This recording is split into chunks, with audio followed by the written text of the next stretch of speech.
এই যে এখন দেখা যায় কোমল পানি আর বিজ্ঞাপন দেয়, কোমল পানীয় খাবা, সফট ড্রিঙ্কস খাবা, তাহলে ফিলিস্তিনের মুসলমানরা একটা করে টাকা পাবে। আরে সফট ড্রিঙ্কস খেলে শরীরের কি লাভ হবে আমার বলেন? লাভ না, পুরোটাই ক্ষতি। কি জানেন না আপনারা? সফট ড্রিঙ্কস বোঝেন তো? ওই যে ফ্রিজ থেকে বের করে ঠান্ডা খান, দোকান থেকে পয়সা দিয়ে কিনে যে ইসরায়েলি পণ্য বয়কট করো, হ্যাঁ ভালো কথা, তাইলে দেশি ওইটা খাও, খাইলে 1 টাকা করে ফিলিস্তিনের মুসলমানরা পাবে, ভালো কথা। এজন্য আপনি আগে খেতেন না, নতুন করে খেতে শুরু করলেন। আমার তো কমন সেন্সই বুঝে ধরে না। 2টা আপত্তি তো এখানে আসা দরকার ছিল। 1 নম্বরে যে আগে খেত না, তার নতুন করে খাওয়ার কি দরকারটা পড়েছে? এটা না খেয়ে পুরো টাকাটাই দান করে দেখ না তাদের জন্যে। আরে মজলুমদের কাছে পৌঁছানোর পর্যাপ্ত সোর্স, বিশ্বস্ত সোর্স এই বাংলাদেশে এখন আছে নাকি? নাই, আছে। তাহলে পুরোটাই ভাই পৌঁছে দাও না। 1 টাকা, 1 টাকা এটা কোনো টাকা? এটা তো ভিক্ষুক দিলেও নেয় না। 1 টাকা পৌঁছানোর জন্য তোমাকে এটা কিনে খেতে হবে 50 টাকা দিয়ে, 100 টাকা দিয়ে। এটা 1 নম্বরে আমার লজিকে ধরে না।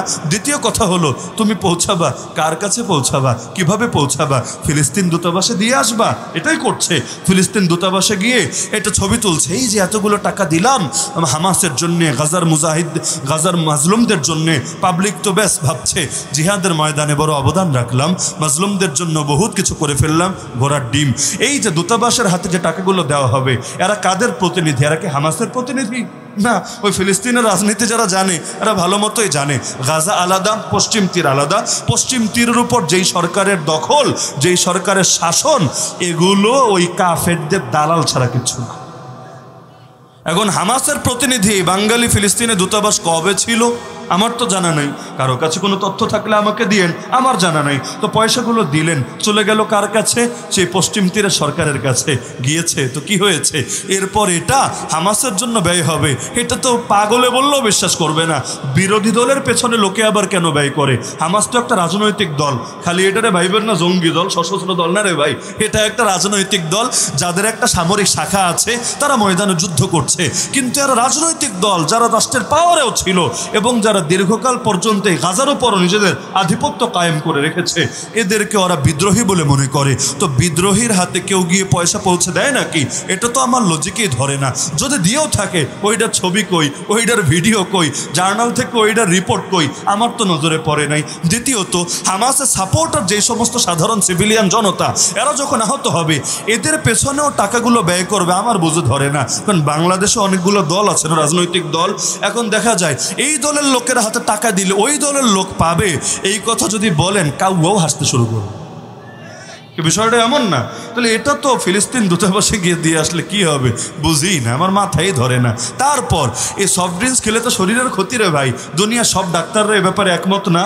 এই যে আপনারা ঠান্ডা খান দোকান থেকে নিয়ে, এগুলো না খেয়ে যদি ডাব খান, এগুলো না খেয়ে যদি লেবু শরবত খান, এগুলো না খেয়ে যদি আপনি অন্য কিছু খান, এমনকি সুপগুল খান, ওগুলো তো শরীরের ফায়দা। এটা তো পুরোটাই ক্ষতি। তো আয় করলেন কতটুকু আর ব্যয় করলেন কতটুকু? নিজের লস করে 1 টাকা আপনি দিলেন আরেকজনকে, আবার বড় করে ছবি তুলে দিচ্ছেন, বিরাট বড় খেদমত করে ফেলেছি। এটা আমাদের চেতনা। আমার কাছে জিনিসটা জাস্ট একটা ফ্যান্টাসি ছাড়া কিছু মনে হয়। হ্যাঁ, এখন যদি বলেন যে হুজুর ওইটা নেশা হয়ে গেছে, না খেলে ভালোই লাগে না, এখন কি ইসরায়েলিটা খাবে না দেশিটা খাবে? তাহলে আমি বলবো নেশাখোরদের জন্য কি আর বলার, ও দেশিটা খাক, মন্দের ভালো হবে। কিন্তু যে খেত না হুদাই, এই চেতনার নাম লাগায় এটা খাওয়ার কোনো দরকার আছে? কাজের যেটা এটার খবর নাই, অন্যটা নিয়ে চিন্তা নাই। এই যে রোহিঙ্গারা যখন বাংলাদেশে আসলো, আপনারাও টাকা পয়সা দান করেন নাই? হয়তো এখানে যারা আছেন অনেকে দান করেছেন, দান করা উচিত বটে। কিন্তু রোহিঙ্গারা কি দেশে ফিরে চলে গিয়েছে? তাদেরকে জরুরত সব পূরণ হয়ে গিয়েছে? এখন কি পয়সাপাতি আপনারা দিচ্ছেন না? তাহলে কি হচ্ছে?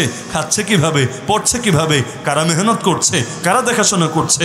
জবাব সিম্পল, সব তো আমাদের পশ্চিমের গুরুরা এই দায়িত্বগুলো কাঁধে তুলে নিয়েছে, পয়সাও দিচ্ছে। এমনি স্বার্থ ছাড়া, ধান্দা ছাড়া। দুনিয়ায় ভাই স্বার্থ ছাড়া কেউ কাজ করে না।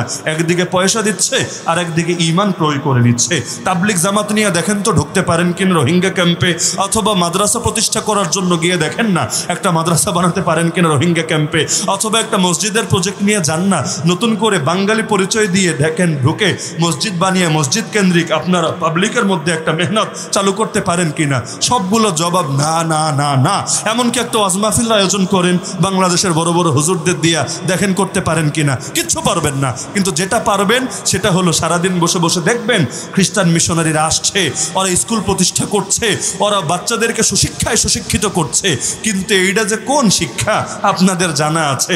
ওই শিক্ষায় শিক্ষিত হয়ে এখন কেউ বান্দরের সন্তান হচ্ছে, কেউ শরীফ থেকে শরীফা হচ্ছে, কেউ আগামী দিনের নতুন মাথা ব্যথায় পরিণত হচ্ছে। অশিক্ষিত থাকাও বহুত ভালো এই সমস্ত গন্ডার হওয়ার চেয়ে।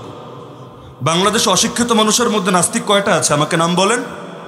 10 জনের নাম, 5 জনের নাম, 1 জনের নাম বলতে পারবেন কিনা সন্দেহ আছে। অথচ এই কলেজ ভার্সিটি পড়ুয়া বড় বড় শিক্ষিতদের মধ্যে নাস্তিকদের হার কি বাড়া বেড়েছে, এগুলো দেখলে মাঝে মধ্যে বড় আফসোস লাগতে থাকে। তাহলে ওই হিসাবে তো মূর্খ থাকাই ভালো ছিল। এমন শিক্ষিত হয়ে লাভ কি? যে শিক্ষিত হলে নিজের ইমানও যায়, জাতির ইমানও হুমকিতে পড়ে যায়।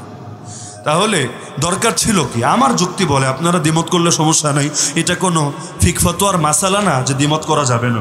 আমার বিবেক বলে যেই সময় তারা এসেছিল ওই সময় সাহায্যের অবশ্যই দরকার ছিল, আর পয়সা দিয়ে খাদ্যেরও ইন্তজামের দরকার ছিল। তবে সবচাইতে বেশি দরকার ছিল তাদেরকে একটা স্বাধীন ভূমি বা নিরাপদ ভূমি উপহার দেওয়ার জন্য ফিকির করা।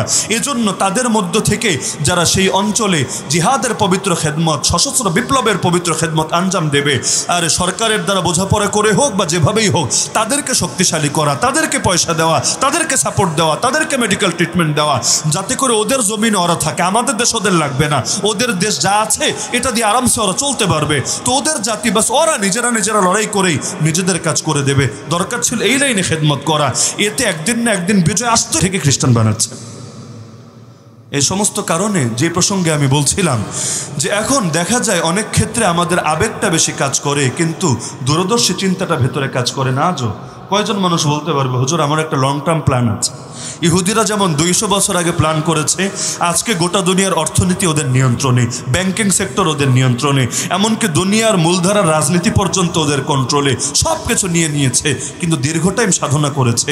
তো একইভাবে আমাদের কয়জনের প্ল্যান আছে আজকে না পারি 10 বছর পর বাংলাদেশকে এই পর্যায়ে নিয়ে পৌঁছাবো, 20 বছর পর এই দেশে ইসলামকে এত দূর নিয়ে আগাবো? না, আমাদের হলাম ধর্মার কাঠ, ব্যাস সকালে নামবা সন্ধ্যার মধ্যে খেলা শেষ, রাতের বেলা প্রস্তুতি নিবা, সকালে মিলাদ দিয়া শেষ করে দিবা। অনেকের হালত এমন, ওই যে ইরান একটা নামকা অস্তে হামলা করলো ইসরায়েলের উপর, সেই খুশি, হুজুর মনে হয় বিজয় শুরু হয়ে গিয়েছে, আর আমাদের সুন্নিদের কিছু করা লাগবে না, শিয়া বাবাজিরাই সব খেলা খেলে দিবে। ভাবটা এমন, পারলে জাহাঙ্গীর হুজুরের কাছ থেকে মিলাদের ট্রেনিং নিবে, জিলাপিগুলো আগ থেকে দোকানে কিনে রাখবে, কারণ আগামীকাল সকালে গিয়ে আল-আকসার সামনে মিলাদটা সেরে দিয়ে আসতে হবে। নাউযুবিল্লাহি মিন যালিক। অথচ দেখলো বিশাল হামলা হয়েছে, আসলেই বিশাল হামলা, তবে একটা পিঁপড়াও মরে নাই। তার মানে আইওয়াস, তার মানে রাজনৈতিক অ্যাকশন। হ্যাঁ বলবেন অন্যরা তো তাও করে নাই, সেই তুলনায় তো বহুত করেছে। হ্যাঁ, যদি তোমার মনে হয় তো ঠিক আছে, কিন্তু আমাদের কাছে এটা একটা ধোঁকা ছাড়া কিছু না। আর ধোঁকার খেলায় পা দিয়ে কোনো লাভ নাই। একটা জিনিস মাথায় গেঁথে রাখবেন, এই আল আকসাকে, ফিলিস্তিনকে সর্বপ্রথম যিনি স্বাধীন করেছিলেন তার নামটা মুখস্থ রাখেন। তার নাম হলো আমিরুল মুমিনিন ওমর ইবনুল খাত্তাব। কি নাম? কি নাম? আল আকসাকে উম্মতের মধ্যে সর্বপ্রথম বিজয় করেছে কে? আমিরুল মুমিনিন ওমর ইবনুল খাত্তাব। এই শিয়ারা যারা নিয়মিত সে ওমরকে গালি দেয়, আবু বকরকে গালি দেয়, আয়েশাকে গালি দেয় রাদিয়াল্লাহু আনহুম আনহুন্না আজমাইন, লিখে রাখেন যে ওমরের দ্বারা এই আল আকসার বিজয় হয়েছে। এই ওমরকে আর অন্যান্য সাহাবীদেরকে যারা গালি দেয়, ওরা এসে সেই আল আকসাকে স্বাধীন করে দেবে, এটা জিন্দেগিতেও বাস্তব হবে না। যদি বলেন ওরা ইহুদিদের দালালি করবে, দাজ্জালের দালালি করবে, ওইটারও যৌক্তিক মনে হলে হতে পারে, কিন্তু এগুলো যৌক্তিক মনে হবে না। হাতির 2 রকম দাঁত থাকে, কুছ দেখানে কে লিয়ে, কুছ খানে কে লিয়ে। ওই দেখানোরটা দেখে এত টাসকি খায়েন না, হুজুর এত বড় বড় দাঁত দিয়ে খায় কিভাবে? না রে পাগল, এটা খায় না, এটা খালি দেখায়। একইভাবে দুনিয়ার রাজনীতিও চলে এভাবে, একটা হলো বাইরের রূপ, খালি দেখায়, সব শেষ করে দিলাম, কিন্তু আসল হলো ভেতরেরটা, ওইটা দিয়েই মূল খেলা। তো সুতরাং যে প্রসঙ্গে বলছিলাম যে দিনকে আঁকড়ে ধরতে হবে, তবেই আমাদের জীবন দামি হবে। দিনকে আঁকড়ে ধরতে রাজি আছেন তো ইনশাআল্লাহ?